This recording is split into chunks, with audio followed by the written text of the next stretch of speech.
La référence à la cuisine, à la gourmandise, etc. dans l'histoire, dans le texte, vient tout d'abord du fait qu'il a grandi dans une auberge et que dans ses définitions, il y revient extrêmement souvent.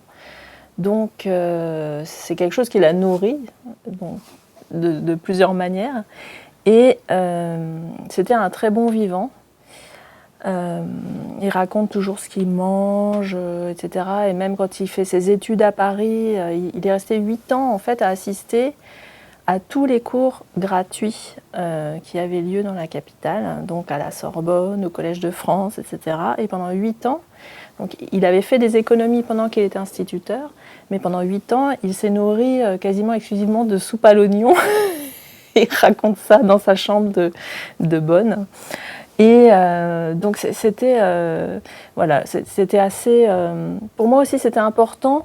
C'était central, cette référence à la gourmandise, parce qu'il y a la gourmandise aussi par rapport à la langue. D'ailleurs, le mot langue intervient sur les deux tableaux. Et puis, bon, peut-être qu'il y a un rapport avec le fait que je sois moi-même assez gourmande, mais moi, je suis née pas loin de. J'ai grandi en tout cas pas loin de Toucy. J'avais aussi envie de développer ce côté bon vivant des Bourguignons, etc. Donc il y a plein de références, notamment à la cuisine bourguignonne dans le livre, puisqu'à un moment il y a une allusion à la sauce meurette, qui est vraiment quelque chose de typiquement bourguignon. Donc j'avais fait le pari en fait de placer ce mot dans le texte. Et puis, bon, il y a des allusions aux escargots, etc. Et puis au vin aussi.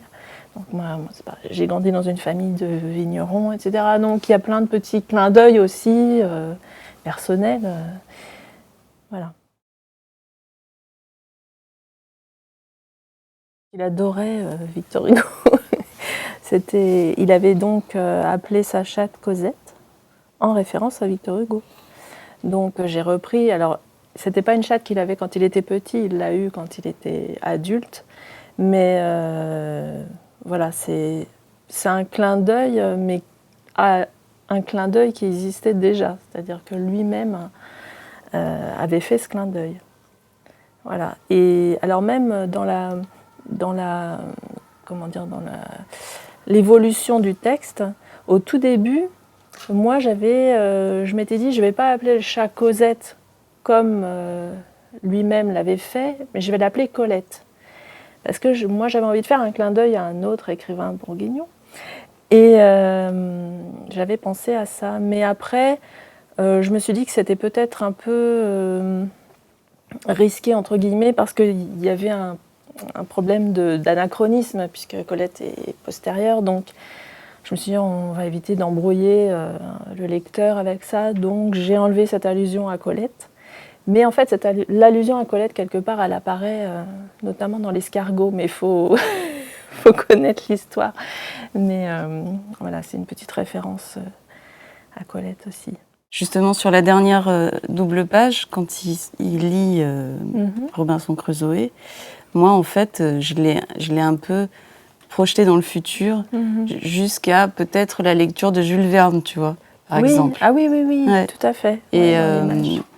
Et du coup, c'est vrai que ça fait peut-être une image un petit peu bizarre. Alors, il aurait lu Jules Verne à 50 ans, mais justement, c'était aussi pour amener l'idée que c'était pas seulement Robinson Crusoe.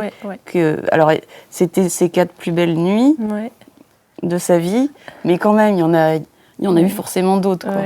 Oui, puis c'est un hommage à la lecture. Donc, oui, voilà, c'est ça. C'est vraiment ça que j'ai vu, c'est ces lectures futures. C'était pas resté collé à Robinson Crusoe, vraiment, mais aller plus loin, aller même aussi jusqu'à mettre le petit scaphandrier là dans la dernière image.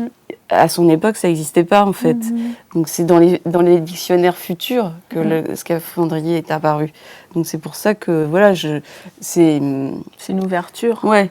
Ça colle pas avec son époque, mais tant pis. Oui, mais c'est à la fin, donc ça ouvre. On est dans l'imaginaire, quoi. Ouais.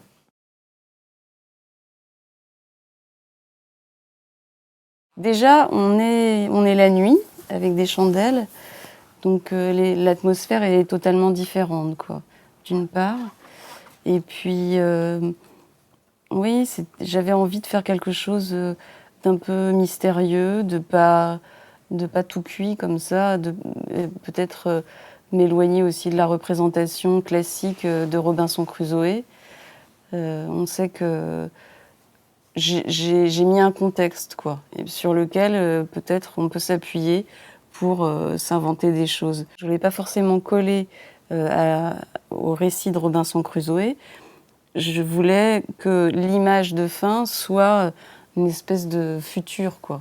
C'est pour ça que je parlais de Jules Verne. J'ai utilisé vraiment des gravures, des anciennes gravures, genre la Gustave Doré, quoi. Pour moi, c'était un ailleurs. Ça Mais faisait ça le pas vers correspond le... complètement parce que lui, justement, ce qu'il cherche, il est tout le temps ramené au quotidien pendant toute l'histoire parce qu'on lui demande de rendre service, ceci, cela, d'aller au marché, nanana. Lui, il rêve que d'une chose, c'est de lire et de s'évader en lisant Robinson Crusoe. Et justement, enfin, il peut accomplir cette évasion et partir justement dans l'imaginaire, dans le monde complètement fantastique de la lecture. Donc c'est logique que ça tranche en fait, parce qu'il va enfin pouvoir ouvrir une porte vers ailleurs. Donc moi je trouve un peu que son lit, c'est un peu comme un bateau, comme une c'est ça. île. C'est il est parti ailleurs, c'est vrai.